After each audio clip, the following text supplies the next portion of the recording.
Welcome back to the BreakThrough podcast. My name is Omar Muhammad, helping you improve and progress in business and in life. We're in year 4. Can't believe it. We are in year 4 of the BreakThrough podcast.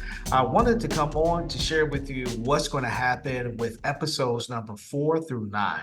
We are actually going to take you back to the conference. So you'll hear from individuals who participated in our annual Ride Impact Conference. So in episode 4, you'll hear the welcome, me, as well as you'll hear from Vanessa Bright. She is the founder of the Maryland Reentry Resource Center. Then we'll have a legislative update and inspiration from Thalin Tolman. So you'll hear from that. In episode 5, you'll hear the keynote. In the keynote, I'm interviewing, it's really the BreakThrough podcast. I'm interviewing 3 entrepreneurs who were formerly incarcerated. So you'll hear their story and hear how they're operating their business. Episode 6, we go into, and let me back up. So the conference really focused on what we call path. There's always a new pathway to whatever you're looking to do. If you're looking to build a business, better your life, there's a new path. So each one of those, the PATH, we created a workshop for that. So in episode 6, you'll hear from Chris Taylor. He's with SCORE Service Corps of Retired Executives, and he'll talk about the path to economic growth. Episode number 6, you'll hear from Shay Cook, and she'll talk about access to financial freedom. Episode 8, you'll hear from Dr. Paul Archibald, and he'll talk about transferable skills. And then finally, episode number 9, you'll hear from Tanya Charles, and she'll focus on health and wellness. And then after episode 9, we'll continue our traditional where we'll bring in studio individuals who were formerly incarcerated, who are now entrepreneurs, as well as organizations that are supporting those individuals. So stay tuned. We're in for an impactful year. Look forward to hearing from you. And as always, if you're interested in being a guest or looking to recommend a guest, please email me, omar@edacmorgan.com. And that's omar@edacmorgan.com. Until we see each other again, continue to improve and progress. Peace. He is a public health social worker with a certificate in social entrepreneurship from the United States Association for Small Business and Entrepreneurship. I'm going to hand it over to you, Dr. Archibald, and you can take it away. Box is blocking it. Okay, so let's start with when we look at skills and qualities, because a lot of times we talk about having skills, we talk about having qualities, but what's really the difference between the two?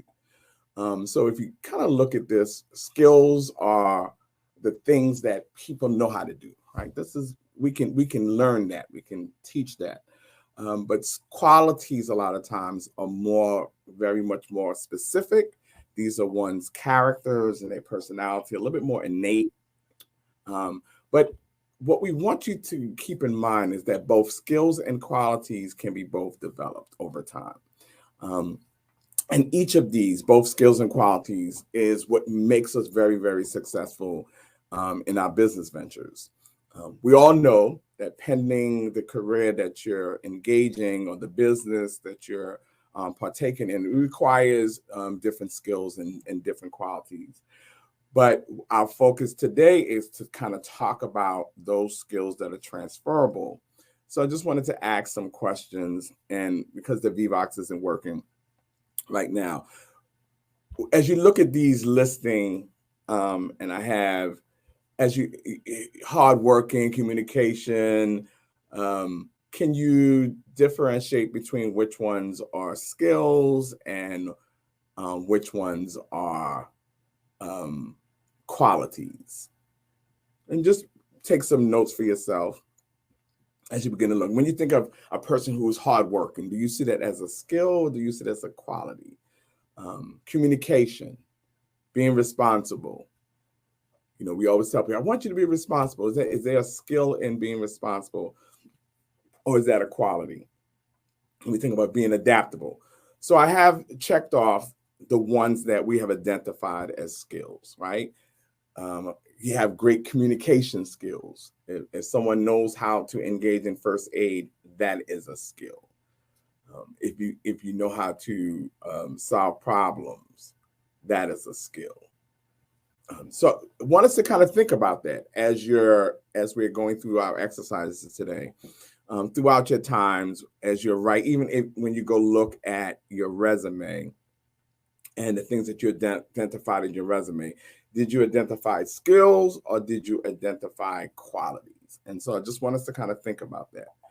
So now what I want you to process is, what are some of your skills? And people can put them in the chat. Those who are in person, you can write them down. What are some of your identified skills? What are some of the things that you have identified as, this is my skill? And I want you to think about that. And if you have pen and paper, it would be good for you to kind of make a list. And let's do that together. Let's take about 2 minutes to kind of just look at what we identify as your skills. And if you have written down certain types of skills, my question would be, if I was to ask somebody who knows you, who's close to you, would they identify those same things that you have on your paper? So that's an exercise that I would want you to engage. So if you're there with someone, and if you're in the space with someone, those who are virtual, write down a list of skills and then ask them, what are some of the skills that they think that you have them write it down and see what skills kind of match. It will be interesting to see sometimes there are skills that people see in us that we don't see in ourselves. And so that's the point of this exercise. It's a good one to practice and engage in, to really begin to highlight and pull out some of the skills that you yourself have not identified. So, and that's a technique that you can walk away with today. Practice that. And so if anybody partake in that activity, I want to know about it when we get to the end. So when you're starting to help you even with that exercise, when you want to begin to identify our own skills, right? Sometimes we find it difficult to pull them out. That's why I gave you that exercise where you are now asking for people who have observed you, people who know you, people who have engaged with you, to help you to identify some of those skills. Because if you want to fully develop your own business and engage in this entrepreneurship process, you will need to be able to identify your skills. And you're not just identifying them, but you need to be able to now link those skills with the business you're going to identify. And so that's what I want you to think about. And so I have a clip that I hope will show, because they do a good job of kind of helping you to start think about what your skills are if you have not before. So hopefully this works.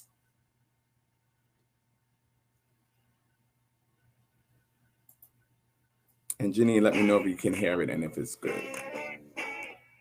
Did you know you've already got some personal skills you use in everyday life that can help you get ahead? So let's talk about the job skills you didn't even know you had. First up, resilience. If you've ever picked yourself up after a setback, you've got it. And it's one of the most important qualities you can have. So whether it's a flaky bake or a wipeout, if you can bounce back, you're onto a winner. Second up, interpersonal skills. If anyone said you're a good listener, that means you've got empathy. And if you can combine it with other communication skills, like being good with words, it'll be worth your weight in gold to any employer. Number 3, leadership skills. Warning, this doesn't mean bossing other people about. It covers a whole bunch of stuff. So if you're good at solving problems, tick. If you're a good decision maker, tick. And if you can assess a situation and then take the initiative, big tick. 4. Staying positive. If you like to stay positive, work things out, and then make things happen, you're a big asset. So when it comes to being positive, be positive. 5. Well-being. This means feeling comfortable about being yourself and what you have to offer. And because you're a one-off, your one-off take on things is worth a lot. And finally, 6. Self-belief. Everything we've just looked at plays a big part in self-belief, because it's not some magical attribute you're born with. It's something everyone can build up. If you can recognize and develop the everyday skills you already have inside you, it'll really boost your confidence, helping you feel good about your own abilities and look good to potential employers. So, say hello to your personal skills.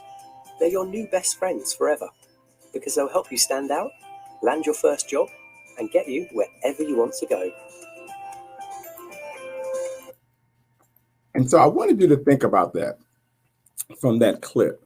What was interesting, if you start thinking about it, they started to identify some of the things that you probably have been doing all along, but have not thought about how these things can translate into your business.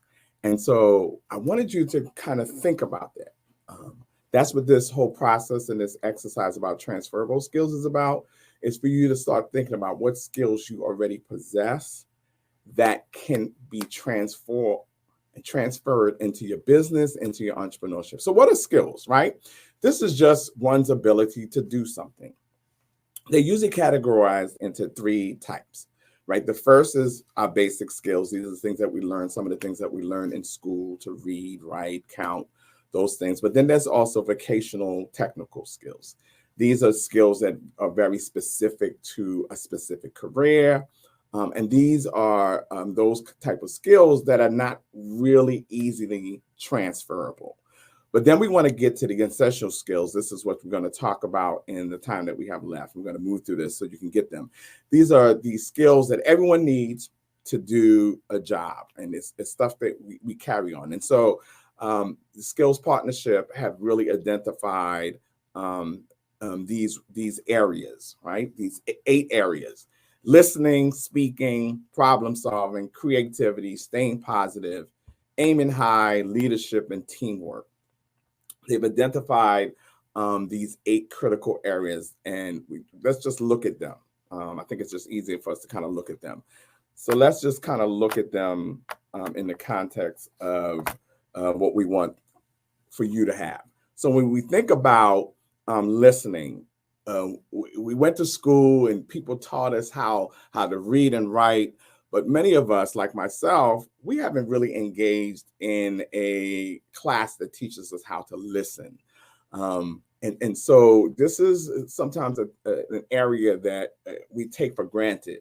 But it's not just being able to listen, because we always misunderstand that, because we can hear people talking, but listening is where we move from not just hearing, but understanding the information. So that becomes important. Then, of course, speaking, right? This is can you transmit information or ideas through the use of your mouth and the speaking, the sound, right? That people, again, understand. Problem solving. Being able to find solutions when things could be real complex or challenging. Are you able to do that? That's another area. Creativity, right?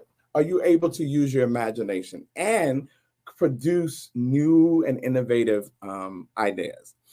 Then, of course, being able, can you stay positive? Do you see things half full or half empty? Do you have coping mechanisms to help you overcome setbacks and be able to achieve goals? And then aiming high, right? Setting clear goals that you can solve and achieve. That's important. Leadership. How can you do this? Are you supportive of other people? Can you encourage other people? Can you motivate other people to achieve a goal that we all have agreed upon? That's important. And then, of course, teamwork. Are you able, do you have the ability to work cooperatively with other people? And again, the goal in these areas is that we're all achieving something together.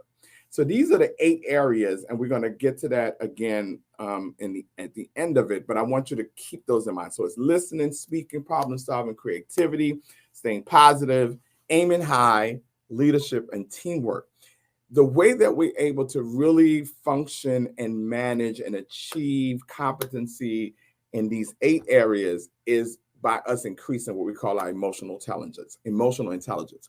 So a lot of times what we find in the work that I do is that what we find is that what blocks people from achieving these 8 areas, it's really emotional intelligence. And that really refers to a person being able to manage and handle and understand their emotions and others, right? You need to be able to recognize your own, but also others. And then using what you understand about that to manage how you engage other people. Understanding that our emotional intelligence can either be developed through life experiences, things that we've had happen in our life, or it can get damaged.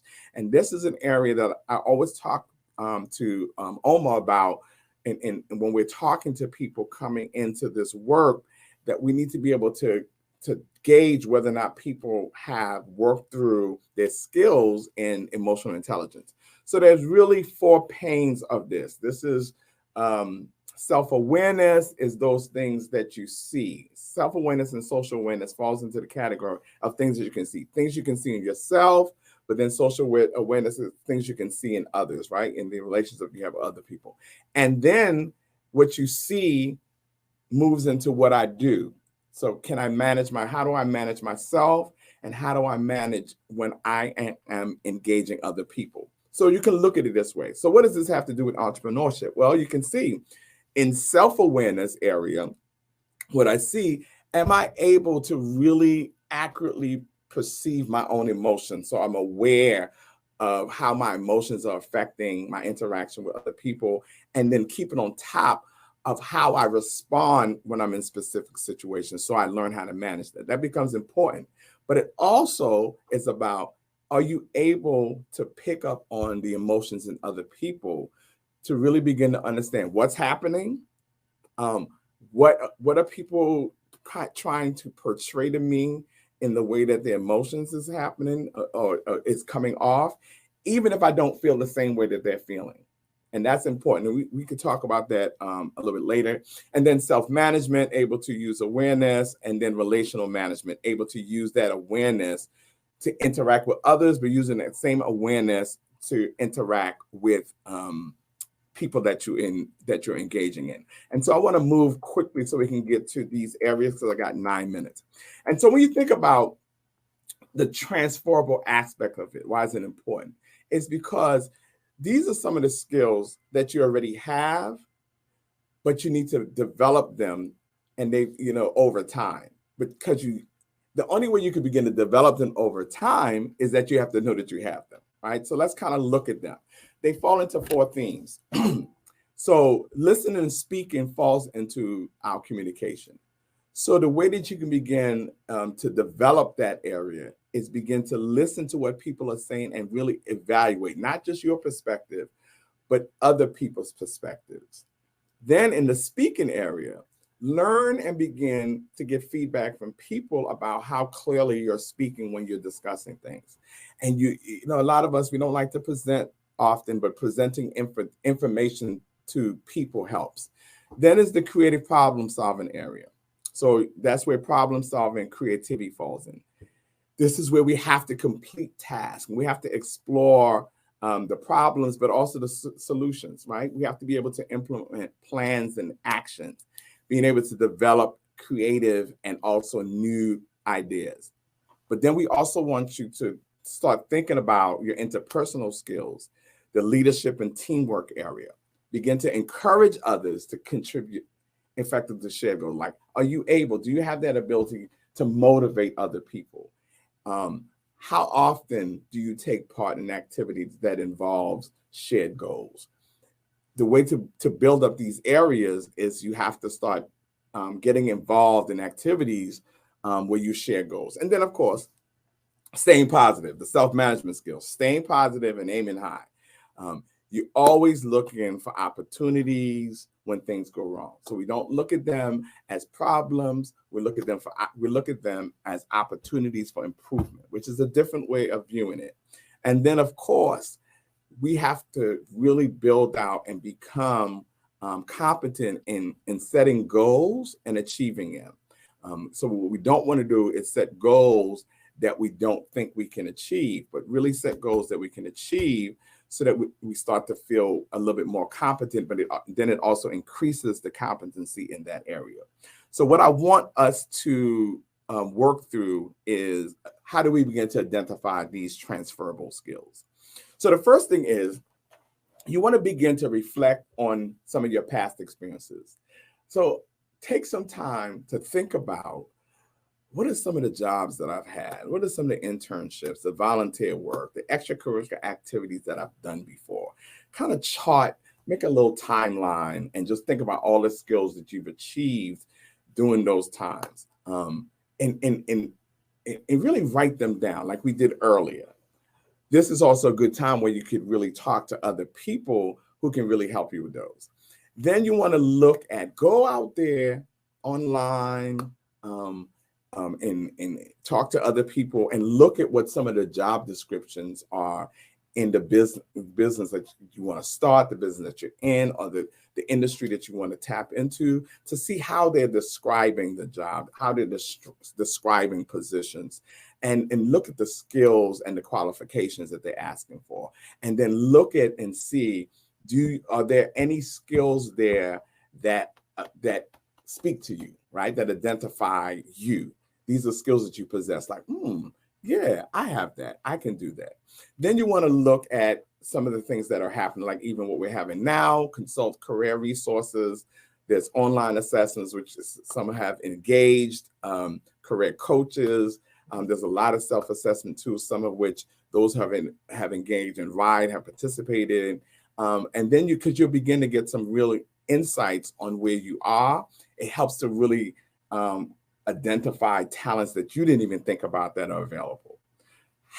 Now, once I have identified them, how do I talk about them? How do I share them? Again, you want to create what I call a skills inventory, right? Develop a comprehensive list of your skills that you have, and then put them into kind of those specific skills, which I can share with Oma that we can have. So you want to list them out, categorize them in these skill sets. Oh, this falls into communication. This falls into problem solving. This falls into leadership. And you can begin to see that you're developing a real good skills inventory of yourself that you can keep and have. The other thing you want to do is to use action verbs. And you want to use some real strong, powerful action verbs to showcase how your abilities. So instead of saying I'm responsible for, you want to say I led, I managed, I supervised, I implemented, I created, because you want to show the strength of that skill. The other thing is, what we don't do a really good job in is really quantifying our achievements. I want you to add a number to your transferable skills. You want to talk in terms of percentages, the number of clients you've managed, right? Then I had an upturn in my sales in about 500 units. I've hired 50 people in the course of 2 years. I've increased in my value by 80%. How many reports have you done? Get these numbers out. We rank second in Baltimore City for providing this service. How much money have you gained in grants? So you want to start thinking in terms of putting some numbers, you want to quantify, put some numbers to what you've done, right? You want to start to identify your skills in a way that can be measured. That's the other, it's very important. And as we get to the end, how do you leverage now? How do you begin to leverage your transferable skills? First, again, taking you back, you got to do these self-assessments. You got to be able to identify the skills that you know about. You want to reflect on your previous experiences and accomplishments. You want to consider the ones I like these, I didn't like these. These are the ones I really, really excelled in. These are the ones that did really good. And you want to think about what are the skills that are required to accomplish the business, accomplish the task that you want to engage. This really helps you to understand strengths and areas for improvement. You want to be able, and I know this is an area that those, again, who have had RIDE, you have to have a strong personal brand. You're thinking about leveraging social media platforms, the professional networking sites, because you want to showcase your expertise, your insights, the skills that you have. You want to engage with other people who are in the field that you're involved in, and you want to enhance that visibility and really begin to attract more opportunities that's really assigned with the work that you're doing. And then, of course, keep going for these learning development like you're doing now, attending workshops, conferences, online courses, certifications, and just keep building on the knowledge that you have. And then, of course, network strategically, right? You want to build a real great professional network, connect with peers that are in the industry that you're in. We had Score Up talking, so you can get the mentors, people who are influencers in your area, going to the events in your industry area, being a part of associations, really build out these skills. There's a lot of online communities that are associated with the skills that you have, because you really want to begin to collaborate with people who think like you, so you can begin to open doors for new opportunities, foster knowledge sharing, and of course, providing insight into your into the best practices.